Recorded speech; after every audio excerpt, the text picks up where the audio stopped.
Suman TV ప్రేక్షకులకి నమస్తే. ఈరోజు మణిపాల్ హాస్పిటల్స్ విజయవాడలో ఉన్నా నేను. ఇక్కడ ఆర్థోపెడిషన్ గురించి మాట్లాడితే అంటే ఎవ్రీ ఫీల్డ్‌లో అంటే ప్రతి ఒక్క ప్రాబ్లమ్‌కి సంబంధించిన పెద్ద పెద్ద స్పెషలిస్టులు ఎవరైతే ఉన్నారో వాళ్ళందరితో మాట్లాడే ప్రయత్నంలో మనం ఉన్నాం అనమాట.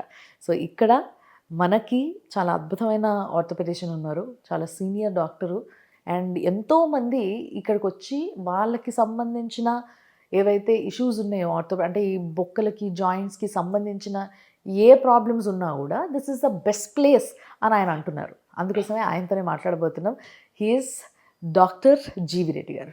సో ఆయనతోనే మాట్లాడదాం అండ్ తెలుసుకుందాం. సార్ నమస్తే. నమస్తే.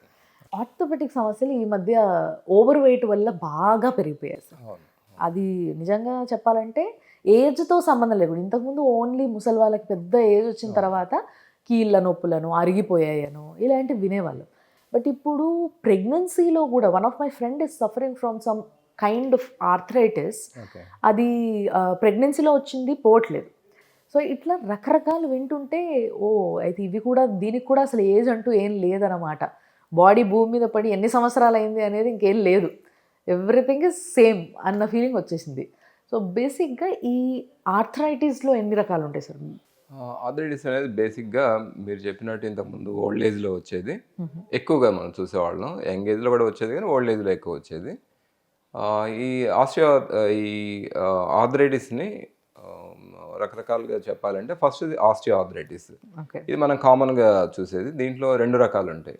ఒక డీజెనరేటివ్ ఆర్థరైటిస్ అంటే ఓల్డ్ ఏజ్లో వచ్చేది, మోకాలు అరిగిపోవటం వల్ల ఏజ్ రీత్యా మోకాలు అరిగిపోవటంలో వచ్చేది. రెండోది సెకండరీ ఆర్థరైటిస్ అంటే ఏదైనా దెబ్బ తగిలినా లేకపోతే ఏదైనా ఎప్పుడన్నా కింద పడి కార్టిలేజ్ ఏమైనా డ్యామేజ్ అయినా జాయింట్లో ప్రాబ్లం వచ్చి అది అరిగిపోవడానికి కారణం అవుతుంది అనమాట. ఆస్టియోఆర్థరైటిస్ తర్వాత next second common rheumatoid arthritis. Rheumatoid దీన్నే కెళ్ళవాతం అంటాము. దీంట్లో రెండు ఏజ్ గ్రూపులు ఉంటాయి. ఒకటి అడల్ట్ ఆన్సెట్ రొమటాయిడ్ ఆర్థరైటిస్ అంటాము, రెండోదేమో జువెనైల్ ఇడియోపతిక్ ఆర్థరైటిస్. ఈ అడల్ట్ ఆన్సెట్ రొమటాయిడ్ ఆర్థరైటిస్ యూజువల్గా 30 to 50 years ఏజ్ గ్రూప్లో వస్తుంది. More common in female population. ఎందుకు సార్ ఆడవాళ్ళు ఎంత చేశారు ఇట్లాంటి problems? And more in female population it is immunomodulating gene అనేది అది మ్యూటేట్ అవటం మూలాన వస్తుంది అనమాట. ఓన్లీ ఆ మ్యూటేట్ అవటం మూలాన రొమటాయిడ్ ఫీచర్స్ కనపడవు. అది మ్యూటేట్ అయ్యి దానికి తోడు ఎన్విరాన్మెంటల్ ఫ్యాక్టర్స్ అంటే స్ట్రెస్ కానీ, ఒబిసిటీ కానీ, లేకపోతే ఏమన్నా day to day problems, stressful conditions కానీ అది రెగ్యులర్గా ఉన్న వాళ్ళకి ఆ జీన్ మాడ్యులేట్ అయ్యి వాళ్ళకి రొమటాయిడ్ ఆర్థరైటిస్ వచ్చే అవకాశం ఎక్కువ ఉంటుంది. ఇది యూజువల్గా 30 to 50 years ఏజ్ గ్రూప్లో వస్తుంది అనమాట. ఇప్పుడు వరకు ప్రెగ్నెన్సీలో షుగర్ రావడం, పోవడం ఇలాంటివి అయితే విన్నాం, కానీ ఆర్థరైటిస్ కూడా చాలా మందికి వస్తుంది అనేసి కొంతమంది కంప్లైంట్ చేస్తున్నారు సార్. లైక్ వాళ్ళ కంప్లైంట్స్ ఎంత దారుణంగా ఉంటున్నాయంటే మార్నింగ్ లెగిసినప్పుడు అసలు మంచం మీద నుంచి లెగిచి ఒకవేళ పాలవాడో పని మనిషి వస్తే డోర్ తీయడానికి దాదాపుగా 40 నిమిషాలు పడుతుంది అని అంటున్నారు. ఇంత సమస్య, ఇంత పెద్ద ప్రాబ్లంగా అయి కూర్చుంటుంది అది. మిగతా రోజంతా they are happy, but why is this happening? అవును, ఇది యాక్చువల్గా ప్రెగ్నెన్సీ అంటే అది one of the stressful factor. Plus దాంట్లో కూడా కొంచెం వెయిట్ కూడా గెయిన్ అవుతారు కాబట్టి మిగతా ఎన్విరాన్మెంటల్ ఫ్యాక్టర్స్ కూడా యాడ్ అయ్యి వాళ్ళలో ఆ రొమటాయిడ్ ఆర్థరైటిస్ ఆ రొమటాయిడ్ లైక్ కండిషన్ వచ్చే అవకాశం ఉంటుంది. దాంట్లో మెయిన్ ఫీచర్ ఏంటంటే ఎర్లీ మార్నింగ్ స్టిఫ్నెస్, లేవగానే మొత్తం పట్టేయటము, జాయింట్స్ మొత్తం పట్టేయడం, especially hand joints, small bone joints ఇవన్నీ పట్టేయటము, మోకాళ్ళు పట్టేయటము, కదలటం ఇబ్బందిగా ఉండటం, ఇవన్నీ దాంట్లో ఉంటాయి అన్నమాట. ఇంకో టైప్ ఆఫ్ ఆర్థరైటిస్ ప్రెగ్నెన్సీలోనే కాకుండా చిన్నపిల్లల్లో కూడా బిఫోర్ 15 years ఏదైతే ఈ జాయింట్కి సంబంధించిన రిలేటెడ్ ప్రాబ్లమ్స్ చూస్తామో అది ఎస్పెషల్లీ 15 years లోపల వచ్చే వాటిని జువెనైల్ ఇడియోపతిక్ ఆర్థరైటిస్ అంటాం అనమాట. వీటికి యాక్చువల్గా కరెక్ట్గా ట్రీట్మెంట్ అది ఎర్లీ డయాగ్నోసిస్ ఉండి మనం ఎర్లీగా డయాగ్నోస్ చేసి ఎర్లీగా ట్రీట్మెంట్ స్టార్ట్ చేస్తే ఇది యాక్చువల్గా కంప్లీట్గా రెమిషన్ ఉండే అవకాశం ఉంటుంది ఈ జువెనైల్ ఆర్థరైటిస్ అనేది. అది కాకుండా అది నెగ్లెక్ట్ చేసినా, బాగా లేట్ అయినా జాయింట్ అనేది డ్యామేజ్ అయ్యి తర్వాత ఫ్యూచర్లో కూడా జాయింట్ పెయిన్స్ తోటి ఇబ్బంది పడే అవకాశం ఉంటుంది. ప్లస్ ఫ్యూచర్లో కూడా ఎర్లీగా ఆపరేషన్ చేయించుకోవాల్సిన అవసరం వస్తుంది అనమాట. అసలు కారణాలు ఏంటి సార్ ఈ జూనైల్ ఆర్థరైటిస్ రావడానికి? ఇవన్నీ ఇమ్యూనో మాడ్యులేషన్, అంటే మన ఇమ్యూన్ సిస్టమ్ ఏదైతే ఉంటుందో ఓకే. అది మిస్గైడ్ చేసి మన హెల్దీ టిష్యూ దగ్గరే అది రియాక్ట్ అవుతుంది అనమాట. ఓకే. ఓకే. ఎక్కువ especially joints and connective tissue మీద దాని ప్రభావం చూపిస్తుంది. ఓకే. అందుకని జాయింట్ డ్యామేజ్ అవుతుంది. ప్లస్ కొంతమంది మజిల్ పెయిన్స్, మయాలియాస్, బాగా వీక్గా ఉండటం. ఓకే. ప్లస్ కొంతమంది టెండాన్స్ కూడా ఎఫెక్ట్ అయ్యి ఫింగర్ డిఫార్మిటీస్ కానీ టో డిఫార్మిటీస్ కానీ ఇవన్నీ వచ్చే అవకాశం ఉంటుంది. అండ్ చాలా మందిలో ఇప్పటికీ ఒక పెద్ద క్వశ్చన్గా మిగిలిపోయింది ఏంటంటే సార్, ఒక ఏజ్ తర్వాత లైక్ మనం ఎప్పుడు ఏజ్తోనే అనుకుంటూ ఉంటాం కదా, ఏదైనా కానీ, ఏ నొప్పి అయినా ఏ బాధ అయినా everything comes along with the age అని అంటూ ఉంటారు కదా. సో కొంతమందిలో 30s దాటంగానే, కొంతమందిలో 20sలోనే, కొంతమంది 40sలో పడగానే they find so many changes happening with their body. So దీంట్లో కొంతమందికి చిన్న చిన్న నొప్పులు వచ్చినప్పుడు they don't identify it as some arthritis is gone effect అని. అంటే ఒక ఆర్థరైటిస్ రాబోతుందా, లేకపోతే జస్ట్ నొప్పా, లేకపోతే నేను ఎక్కువ పని చేయడం వల్ల వచ్చిందా, నాకు రెస్ట్ లేకపోవడం వల్ల వచ్చిందా, ఇట్లా అనుకుంటూ ఉంటాం. యాక్చువల్గా మనకు ఒక arthritis, any kind of arthritis రాబోతుంది, దానికి సిమ్టమ్స్ వస్తున్నాయి, సిగ్నల్ ఇస్తుంది బాడీ అంటే ఆ సిగ్నల్స్ ఎలా ఉంటాయి అసలు?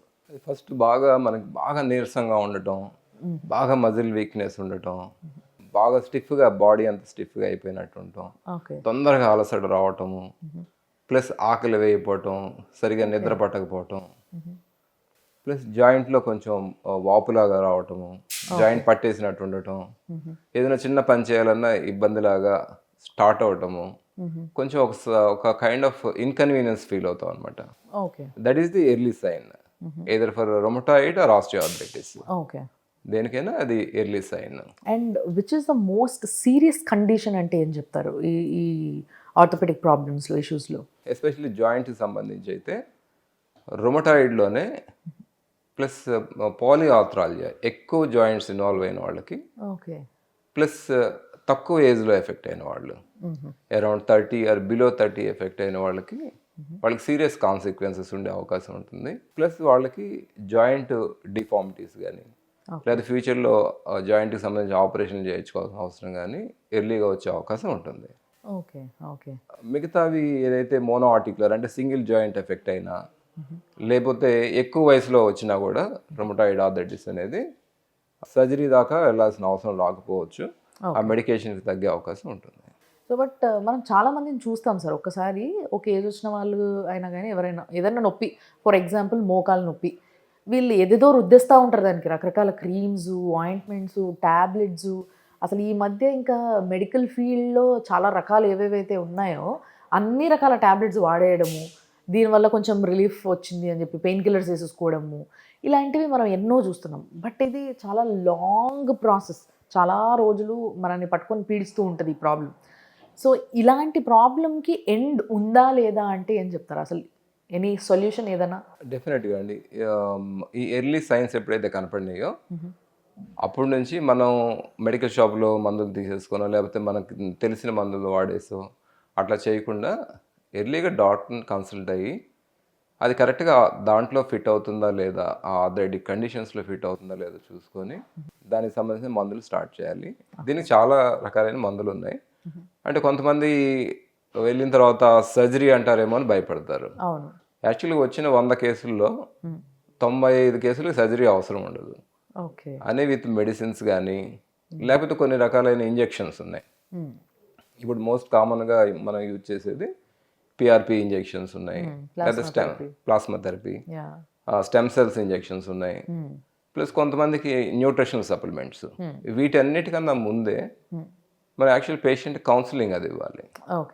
లైఫ్ స్టైల్ మోడిఫికేషన్ ఏమైనా ఉపయోగపడుతుందో చూడాలి. ప్లస్ వెయిట్ రిడక్షన్ వల్ల ఏమన్నా ఆ పెయిన్ అది తగ్గుతుందేమో చూడాలి. ఫస్ట్ ఇవన్నీ ట్రై చేసిన తర్వాత మెడికేషన్ వాడుకోవాల్సి వస్తుంది. ఈ పిఆర్పి కూడా ఇప్పుడు స్టేజ్ 4 వాళ్ళకి, స్టేజ్ 3 వాళ్ళకి ఇస్తే పెద్ద ఉపయోగం ఏమి ఉండదు. ఎర్లీ స్టేజ్లో అంటే ఎప్పుడైతే మనకి స్టార్ట్ అయినా గ్రేడ్ 1, గ్రేడ్ 2 స్టేజ్లో మనకి పిఆర్పి కానీ లేకపోతే స్టెమ్ సెల్స్ కానీ ఇస్తే అది కొద్దిగా మార్జినల్ బెనిఫిట్ అయితే ఉంటుంది. కానీ ఇవన్నీ అప్రూవ్డ్ ప్రొసీజర్స్ అయితే కావు, స్టిల్ ఎక్స్పెరిమెంటల్ స్టేజ్లోనే ఉన్నాయి. సో బేసిక్గా అవన్నీ కూడా ట్రీట్మెంట్స్ ఇక్కడైతే ఉన్నాయి ఉన్నాయి. పేషెంట్స్ కోసం. లైక్ వాళ్ళ యొక్క స్టేజ్ని చూసి వాళ్ళకి ఏది అవసరము ఏది కరెక్ట్ అనేది చూసి మీరు చేయడానికి everything is there. Yes. So ఆ ప్రాబ్లం అయితే ఏమీ లేదు. సో మణిపాల్ హాస్పిటల్స్లో ఆర్థోపెటిషియన్స్ చాలా మంచి సీనియర్ మోస్ట్ డాక్టర్స్ ఉన్నారు. And at the same time అన్ని ట్రీట్మెంట్స్ ఇక్కడ మీకు ఎప్పటికప్పుడు అందుబాటులో ఉంటాయి కాబట్టి అసలు ఏ ప్రాబ్లం లేకుండా విజయవాడలో ఉన్న మణిపాల్ హాస్పిటల్స్కి రావచ్చు. So thank you so much sir. Thanks a lot.